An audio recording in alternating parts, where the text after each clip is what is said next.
9월 위기설이 많이 지금 공포 확산 중인데, 그 이면에는 매일 벌어지는 이 흉기 사건도 큰 영향을 하는 것 같아요. 지금 1호선에서 커터칼 들고 날뛰고, 어린이 대공원에서 이제는 뭐 지하철, 공원, 테이블에서 사람을 찌르고, 그다음에 이제는 뭐 불만이 많아갖고 매일 이제는 흉기 사건들 계속 올라오죠. 한번 제가 예고한 대로 계속 이제 나중에 이게 그냥 그러려니 하게 될 겁니다. 놀라셨을 텐데 많이들 옆에서 이제 갑자기 모르던 사람이 테이블 옆에 있는 사람을 찔러버리는 거예요. 한 명이 죽었습니다. 막 찔러버리는 거예요. 그냥. 왜 그럴까요? 그냥 사람이 답답하거든. 그냥. 그러니까 이게 화병 비슷한 것들이 있는데 이제 우라병 비슷하게 사람들한테 대중이 퍼져나가는 거예요. 그러니까 알지 못하는 사람들 찔러버리는 거예요. 협박하고 소리 지르고 여기저기서 계속 터지는 거예요. 여기 이제 극단적인 선택들도 지금 계속 일어나고 있는데, 그러니까 이게 저는 이거 말씀을 계속 드렸고 도리마 사태가 있을 거라고. 처음에 충격을 받는 거예요, 사람들. 거리에 이제 사람들이 이제는 분노 화풀이 대상, 막연한 분노에 대한 화풀이 대상들이 필요한 겁니다. 그러니까 내가 왜 화가 나는지 몰라. 내 옆에 있으면은 눈이 뒤집히는 거죠, 사람이 있으면. 이게 이제는 특히 무슨 원한 관계가 있어서 그런 게 아니고 그냥 나를 아무도 상종을 안 해주는 거야. 그러니까 이게 예전하고 틀린 게 사람들이 이제는 관계 맺기를 거부를 합니다.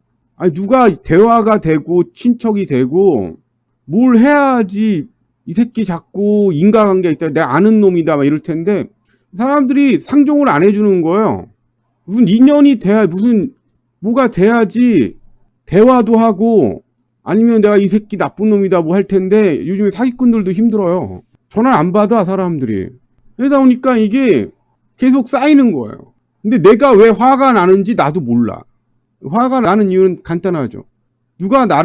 아무도 나를 신경 쓰지도 않고 나를 필요로 하지도 않아. 누가? 이 세상이. 사람들이. 제가 개인주의 사회가 이런 거라 그랬잖아요.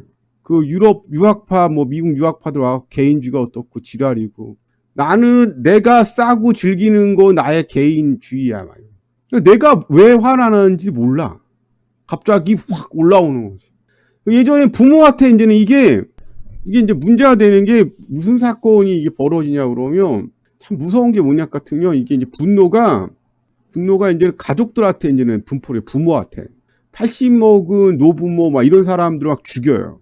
자식이. 그러니까 이 사회가 더 음울해지는 게 생각하니까 부모를 그냥 때려 죽여. 패고 왜? 밥 먹으라고 그랬다고 패서 죽여요, 부모를. 그러니까 그거 이후 제가 이렇게 추론하건데 인간이라는 게 현대사회에서 왜 그렇게 되냐. 이거를 일상의 중독이라고 추론하고 싶어요. 일상의 중독. 그게 뭐냐. 일어나서 잠자고 먹고 싸고 게임하고 그다음에 뭐 야한 거 보고 그냥 계속 그런 식으로 쳇바퀴처럼 사는 거야. 짐승이지. 그냥 그런 식으로 살다 보니까 사회 관계랑 사회 관계를 안 맺고 살다 보니까 누가 살짝만 건드려도 그러니까 이게 이제는 원래 이제 현대 사회라는 게 좀 다른 게 있어요. 그 뭐가 다르냐 그러면 그냥 혼자 있어도 심심하지가 않아요. 핸드폰 보고 게임하고 계속 밥 먹고 하루가 금방 가는 거야. 아무것도 안 하고. 그리고 그게 5년, 10년, 20년 그냥 가는 거예요. 내가 인생에 의미가 없는 사람인 거야. 목표도 없고 어떻게 살아왔는지 자기도 기억이 못하고 좋은 추억도 없고 그냥 뭐라고 얘기해야 되나. 공허.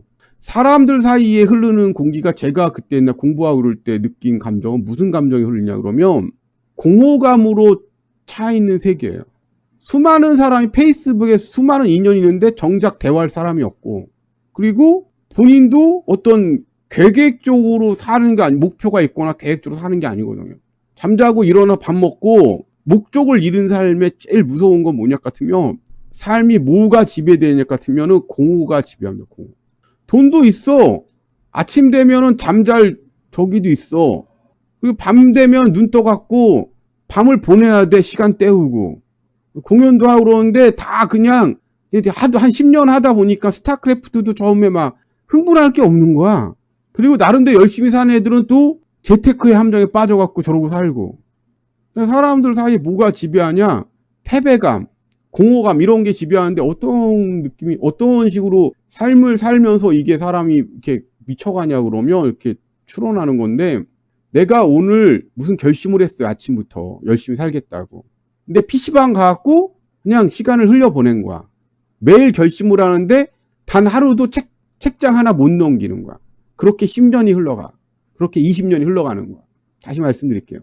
이게 지금 엄청나게 많은 사람들이 현대사회에 이거에 중독이 돼 있어요. 뭐냐 그러면 아침에 내가 학교도 가고 어디도 가고 바쁘게 살 걸로 결심하고 아침에 눈을 떠. 그리고 게임으로 하루를 끝내는 거야. 당구로 하루 끝내는 거야. 그게 20년을 그렇게 가는 거야. 15년, 20년. 매일매일 결심을 해. 아무것도 안 하고 뭐예요? 자기가 생각했던 계획, 일상의 계획 이런 게 없는 거지 그냥. 집중할 것도 없고. 이게 지금 20대, 30대 사람들한테 지배하는 사실은 1차원적인 쾌락 중독에 빠져 있습니다. 무계획적이고 그리고 무목표적이고 그래서 뭐가 쌓인 자기에 대한 패배감, 상실감, 무존재 가치감, 무기력감 이런 게 지금 어마어마하게 지금 현대사회에 있는 20, 30대를 지배하고 있습니다. 도파민 중독의 폐 비슷하죠.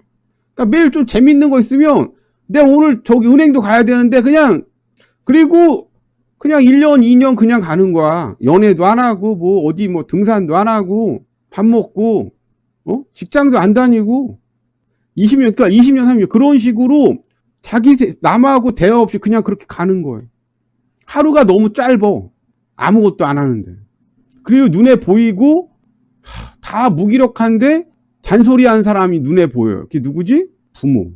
일본에서는 일이 10년 전부터 상당히 심각했는데 이런 공허, 무기력감 이런 거에 쩌든 자식들이 50대, 60대가 돼서 8, 90대 노모들을 죽입니다. 그러니까 살해의 거의 60% 이상이 가족 간 살해예요. 부모 살인이에요. 어떻게 살아가는지에 대해서 서로 대화가 없는 거지. 그러니까 우리가 지금 사람 인간관계 맺으면서 서로 관심 때문에 힘들어하고 그러지만 어떤 사람은 정말 아무런 관심을 못 받고 사는 사람도 엄청나게 많다는 거예요. 그리고 그냥 그 시간이 사람들이 그 TV나 책하고 다르게 아무 일도 일어나지 않고 그냥 10년, 20년, 30년이 그냥 젊은 날이 그냥 흘러가는 거지. 소중한 인생이 그냥 썰물처럼 흘러가는 거예요. 아무것도 이룬 거 없이. 뭘로? 뭐만 있어 집에? 패배감과 무기력감. 9월 위기설 얘기하는데 지금 9월 달에 부동산 30조, 은행 채권 15조, 기타 등등해서 50조가 상환이 오네. 돈 달라고 상환 들어오는데 그리고 132조짜리 자영업 대출이 9월부터 연장이 안 되네요. 정상화네. 자영업 부채 부실폭탄 132조. 지금 8월부터 얘기 나오는 게 지금 PF 위험 노출액이 30조 뭐 해갖고 한 100조 정도가 부실로 가는 것 같아요. 은행들. 얼마? 100조. 그러니까 안 나왔는데. 시중은행이 9월부터 지금 만기 연장 상환유예 조치가 다 끝나고 문제가 대출해줬던 거 그리고 투자했던 거 투자 손실 본인들 지금 발행했던 채권 그다음에 NPL, PF 이 5가지 전체가 9월에 다 돌아와요. 지금 보니까 한 100조가 넘는 것 같아요. 이게 5가지 들어와서 지금 9월 위기설인데 문제가 사람들이 이게 넘길 수 있는 게 원래는 저러면 넘어갈 수 있거든요. 왜 못 넘어가냐. 지금 9월 위기설인데 지금부터 왜 사람들이 공포했더냐. 본능적으로. 제가 볼 때는 가장 이게 사람들한테 지금 공황이고 공포인 사항이 그거예요. 지금 금리가 고금리거든요. 그러니까 빌딩을 팔려고 그래도 빌딩 투자해서 4% 남았다. 막 6% 남았다. 이래도 세금 빼고 4% 나왔다. 6% 남았다. 빌딩 50억짜리 사갖고. 대출 받아. 이러면 이게 성공이라고 사람들이 치부하고 그랬었어요. 지금까지. 집 사갖고, 예? 월세 5% 남았다. 부동산 5%만 성공이라고 그러잖아요. 투자. 여러분 같으면 돈 갖고 부동산 투자하는데 5% 마진하는 거 빌딩 사고 집 사고 원룸 사겠어요? 5%에? 대출 받아서? 그러니까 지금 부동산 쪽에 투자 가치가 아예 없는 거예요. 그 얘기는. 빌딩을 사라, 무슨 얘기를 해도 수익률 5% 남는다. 여러분 같으면 미국 국채 사겠어요? 아니면 빌딩 사겠습니까? 세금 내면서 대출 받아갖고. 이게 지금, 이게 상황이 상식적으로 이 상황을 사람들 알고 있는 거예요. 아니, 통장에 넣어도 이자가 5, 6%고 지금 새마을금 거 8%인데 대출까지 받아서 뭘 부동산이나 이런 걸 구매할 이유가, 투자할 이유가 없다는 거죠, 지금. 좀만 더 노력하면 배당 주식이 10%예요, 지금. 은행 배당 주식이 10%야. 그러니까 지금 실물 경제로 돈이 들어갈 일이 없는 거예요.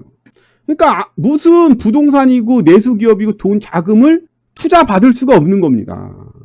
그러니까 지금 뭐 부동산 투자하기가 좋다 막 50년 이런데 말도 안 되죠, 사실은. 왜? 지금 금리가 높아요.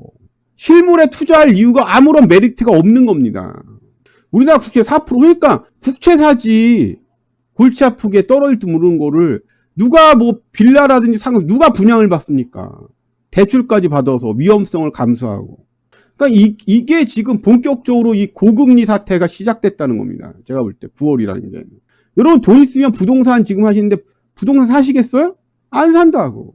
그러니까 무슨 뭐 지금 돌아오는 돈들이 100조, 200조 하지만 국가에서 보증하고 국가 돈으로 대출해 주지 않는 한 사람들이 거기다 보증하고 사람들이 예금할 일, 투자할 일은 없다는 겁니다.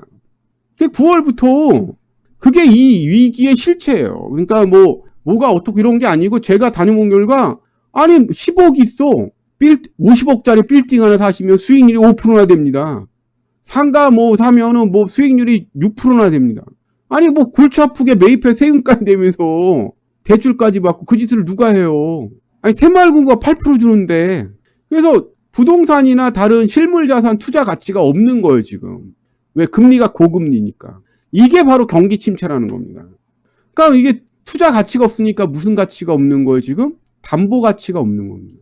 아니, 팔리지도 않고 애물단, 이거 담보 가치가 없는 거 상당부 몇 년 동안, 앞으로 3, 4년 동안 이걸 뭐라 그래? 담보 가치가 없는 게 됩니다, 담보 가치가. 담보 가치가 없으면 어떻게 되는데? 부실로 취급되는 겁니다.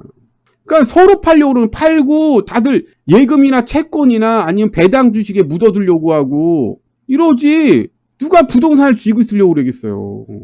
애물단지, 담보 가치가 없으니까 애물단지가 되는 거예요. 그러니까 서로 그냥 지금 매물을 홍수처럼 내놓는 이유가 거기에 있는 겁니다. 부동산 담보 대출 안 해주, 그렇죠. 그래서 지금 난리가 난 게 9월부터 대출 안 해주겠대요. 그냥 대출이 줄줄이 중단되는 거예요. 담보 가치가 없으니까. 대출이 뭐야? 중단되는 거예요. 이게 지금 저번 달부터 지금 이런 게 대출 중단 사태 여기에 있는 겁니다. 그리고 그걸 봐도 무슨 얘기를 해도 요즘에 저기에 해봤자 지금 부실 발생할 가능성이 높은데 그러니까 계속 충당금 쌓아놓고 계속 충당금 3, 4년 동안 계속 같은 일이 계속 반복되는 겁니다. 그러니까 간단한 거예요. 사람들이 그러니까 이게 안 터지려고 그러면 금리가 싸지면 돼요. 상대적으로 부동산 투자에서 수익이 더 높게 보이면 금융권이나 개인들 투자금이 부동산을 몰리고 이 위기가 넘어갈 수가 있습니다. 이게 지금 9월 위기설이, 그러니까 현금은 100조 이상 지금 필요한데 부동산 쪽에 지금 채권 발행이나 금융권. 근데 국가에서 보증하지 않는 개인들이 그렇게 메리트를 못 느끼는 거죠. 그리고 기존 대출자 금리를 계속 올리는 겁니다. 그러니까 미치고 팔짝 원금 상환, 대출자 금리 인상. 이게 이제 9월 달부터 본격적으로 대출 중단에 시작되는 겁니다. 지금 IFRS 15이 IFRS 제가 얘기했던 포트에서 바뀌어서 자체 회계입니다. 자체 회계. 그거가 이제 국제에 뭐가 걸리고 이러면 그걸 강화할 거예요. CSM 제도나 이런 거를. 아마 그때 대형 부실 폭발할 거라고 보고 있습니다.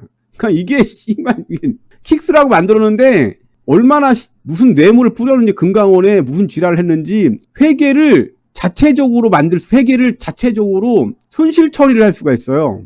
금융감독원 새끼들 미친 새끼들 같아. 금강원 새끼들. 그 공무원으로 만들던지 해갖고 무슨 비리 있거나 저기 있으면 종신형 구속을 시키던지 그렇게 권한이 강한데. 그래서 지금 보험사가 사상 최대 이익인데 사실은 회계 조작이라는 설이 엄청 큰 사실적이죠. 왜 그런가 같으면 아니 내가 나 같아도 이익을 갖다가 부풀리지 그런 조작할 수 있는 걸 만든 게 킥스입니다. IFRS 15. 그러니까 미친놈들 같다는 생각이 들어요. 아니 국제 기준이 맞춘다 그러는데 국제적으로 발표하게끔 자기들이. 그러니까 IFRS 시가법인데 자기들이 스스로 시가를 측정할 수가 있어. 내가 내 몸값을 측정하고 수익을 내 마음대로 짓을 만들 수가 있어요. 그게 지금 논란이 있어갖고 지금 몇 년 걸리겠지. 이제는 신용평가사에 무슨 얘기 나오겠지. 국제 신용평가사에서. 어떤 면에서 금융감독원이 공인한 분식회계라고 하는 편이 낫죠. 그거를 누가 그런 식으로 국제회계 기준보다는 자의적으로 수익을 측정할 수 있게끔 자의 판단 회계를 누가 그렇게 했는지 그거 한번 조사는 들어가야 될 것 같아요. 그 대주주가 돈 안 빼돌리게 해서 다 빼돌리지 수익. 지금도 그렇게 빼돌렸는데 미친놈들 같아요 보면. 그 뭐냐 그러면 우리가 생각할 때 상당히 고차원적 전문적이라고 위무함이 강할 거라 생각하는데 알고 보면 어떻게 고객들을 돈 어떻게 수수료나 이런 어떤 각종 저기로 합법적으로 못 빼돌릴까 환장하는 놈들 같아. 나라가 사기꾼이라는 생각이 많이 들어요 나는.